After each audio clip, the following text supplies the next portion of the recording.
जय हिमालय, जय भारत। हिमालय लोग यूट्यूब चैनल में आपका स्वागत है और मैं हूं जर्नलिस्ट डॉक्टर हरीश चंद्र लखेड़ा। लोकसभा चुनाव चल रहे हैं, खूब प्रचार हो रहा है, शोरगुल हो रहा है, रैलियां हो रही, पोस्टर, बैनर, नारेबाजी सब कुछ हो रहा है। लेकिन पूर्वोत्तर का एक राज्य ऐसा भी है जहां न पोस्टर, न बैनर, न बड़ी रैलियां, न इस तरह का शोर शराबा, और जहां पर एक ही मंच पर बुलाया जाता है सभी दलों के जो उम्मीदवार होते हैं और चर्चा होती है, वे अपनी बात रखते हैं। जैसे आपने देखा होगा अमेरिका के प्रेसिडेंट के जब इलेक्शन होते हैं उसमें भी वो अपने मुद्दे रखते हैं। जी हाँ, भारत में एक ऐसा पैटर्न पर जो इलेक्शन हो रहा है वो नॉर्थ ईस्ट में एक राज्य है, और इसकी जो शुरुआत हुई थी या इसमें जो पहल हुई थी या ये कह सकते हैं जिसमें सहयोग हुआ था, वहाँ के राज्यपाल थे जिनके कार्यकाल में हुआ, वो थे उत्तराखंड के जनरल मदन मोहन लखेड़ा। तो जी हाँ, वो स्टेट है मिजोरम, और इसी पर मैं बात करूंगा। लेकिन आपसे अनुरोध है कि हिमालय सभ्यता पर केंद्रित इस हिमालय लोक चैनल को सब्सक्राइब कर दीजिए। तो बात करते हैं मिजोरम की। सुदूर जो मिजोरम है, जो कि बर्मा से उसकी सीमा जुड़ी है। आप जानते हैं कि नॉर्थ ईस्ट की जो 7 बहनें, उनमें से एक है, और एक भाई भी कहा जाता है जिसको सिक्किम को, यानी कुल नॉर्थ ईस्ट में 8 स्टेट आ जाते हैं। उन्हीं में से एक है सिक्किम, जहाँ की लगभग 98% ईसाई आबादी है।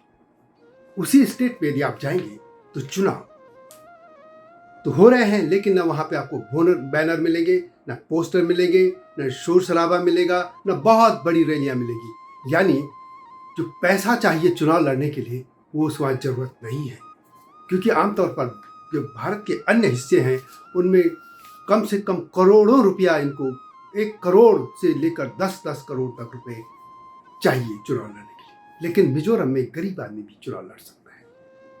यह अलग बात है कि चुनाव आयोग ने कुछ सीमा तय की है कि कंस्टिट्यूंसी में या जो इस इलाका आबादी के हिसाब से कुछ होता है, 70 लाख के आसपास कुछ बनता है। परंतु यदि हम सच्चाई देखें तो करोड़ों में खर्च होता है किसी भी प्रतिनिधि के लिए चुनाव लड़ने के लिए। और फिर उनको पार्टियां देती हैं या वो चंदा लेते हैं, कई तरह के होते हैं। और यही बात है कि कई लोग चुनाव लड़ने से फिर हाथ खड़े कर देते हैं। तो अब बात करते हैं मिजोरम के इसी चुनाव की। तो मिजोरम में ऐसा कुछ नहीं हो रहा है। हुआ यह था कि 2006 के चुनाव में, वहाँ के विधानसभा चुनाव में गड़बड़ी हुई थी। उसके बाद वहाँ के जो लोग थे, एनजीओ थे या संगठन थे, वो सक्रिय हुए और उन्होंने पहल की। इसी दौरान 25 जुलाई 2006 को वहाँ पर राज्यपाल बन के गए थे लेफ्टिनेंट जनरल मदन मोहन लखेड़ा, जो कि इससे पहले पुडुचेरी के, या जिसको पौंडीचेरी पहले कहते थे, वहाँ के उपराज्यपाल रह चुके थे और अंडमान निकोबार के भी प्रशासक। बाद में उनको राज्यपाल बना के भेजा गया था। और खुद जनरल लखेड़ा को जब चुनाव लड़ने के कहा गया था तो उनको उत्तराखंड के टिहरी सीट से, तो कांग्रेस में एक बात आई थी कि जनरल लखेड़ा के पास तो पैसा नहीं है, वो कैसे चुनाव लड़ेंगे। जनरल लखेड़ा के दिमाग में ये बात थी कि यार चुनाव के लिए पैसा चाहिए। और जब वो राज्यपाल बन के गए, वहाँ के संगठनों ने उनसे बात की, पॉलिटिकल जो एक्टिविस्ट थे या वहाँ के नेताओं ने भी, तो जनरल लखेड़ा ने भी पहल की। और लगभग 7 संगठन ऐसे थे जिन्होंने इसमें बड़ी रुचि। और इसके बाद जब संगठनों की बातचीत थी तो उसका नाम रखा गया मिजो पीपल्स फोरम। और इस फोरम ने एक बाकायदा अपने एक नियम बना दिए, और अब वहाँ की जो भी पॉलिटिकल पार्टी हैं, जो भी चुनाव लड़ रहा है व्यक्ति, चाहे निर्दलीय हो या किसी दल से, वो इनके बनाए नियमों की अवहेलना नहीं कर सकता है। चुनाव के नियम तो हैं, लेकिन चुनाव के नियम आमतौर पर देखा जाता है कि उनकी धज्जियां उड़ा दी जाती है। लेकिन इस फोरम की जो बातें तय हो जाती हैं उसको वहाँ के लोग, जो भी चुनाव लड़ने वाले हैं, वो इग्नोर नहीं कर सकते। और ये इससे जुड़े संगठन उन पर नजर रखते हैं।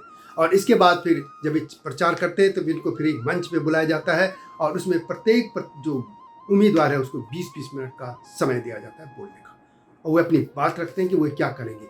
और इससे क्या होता है कि न प्रचार की जरूरत है, न पोस्टर लगेगा, न बैनर लगेंगे, न शोरबाजी होगी, न बड़ी रैलियां होंगी, तो उतना धन बचता है।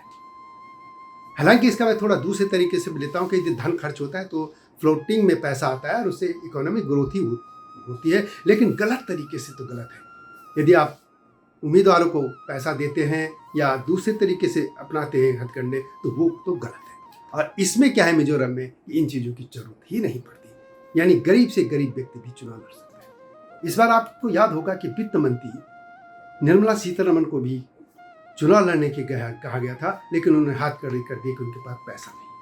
अब वही अलग बात कि हो ना हो, लेकिन उन्हें चुना, या हो सकता है कि वो तमिलनाडु में उनको कहा गया या आंध्र प्रदेश में, हो सकता है उनको लगा होगा जीत न जाए, बहाना भी हुए, जो भी उनका, वो पॉलिटिकल बात है। लेकिन मैं कह सकता हूँ कि उन्होंने जो बात रखी कि उनके पास पैसा नहीं है, इसका मतलब पैसा नहीं भी हो सकता है।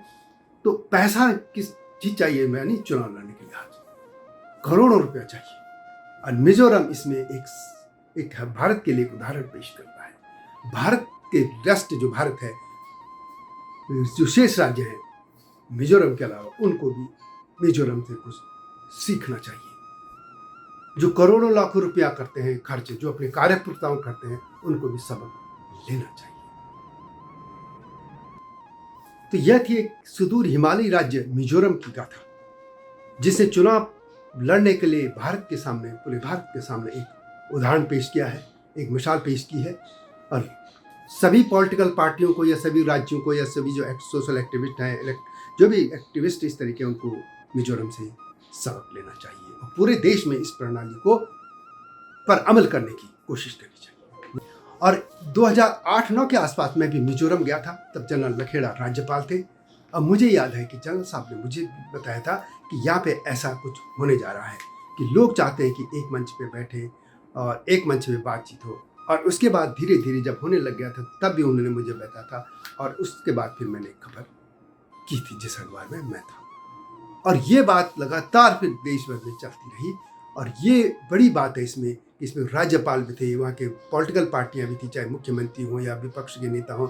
इसके अलावा चर्च का भी बड़ा रोल रहा है, क्योंकि मैंने जैसे पहले भी कहा कि 98% वहाँ की आबादी जो है ईसाई है, और चर्च जो है, चर्च का बड़ा रोल रहा है वहाँ की और भी चीज़ों में। तो ये पॉजिटिव चीज़ है और लोगों को भी इसमें ध्यान देना चाहिए। तो यह वीडियो कैसे लगी कमेंट में से लिखें। मिलता हूँ इस तरीके के नए मुद्दों के साथ, तब तक जय हिमालय, जय भारत। हिमालय पे पेड़ हो तो गीत गाएंगी नदियाँ, गीत गाएंगी नदियाँ। पेड़ों पे चिड़िया है तो गीत गाएंगी नदियाँ, पेड़ों पे चिड़िया है तो गीत गाएंगी नदियाँ। माँ की लोरी जैसे होते हैं नदियों के गीत।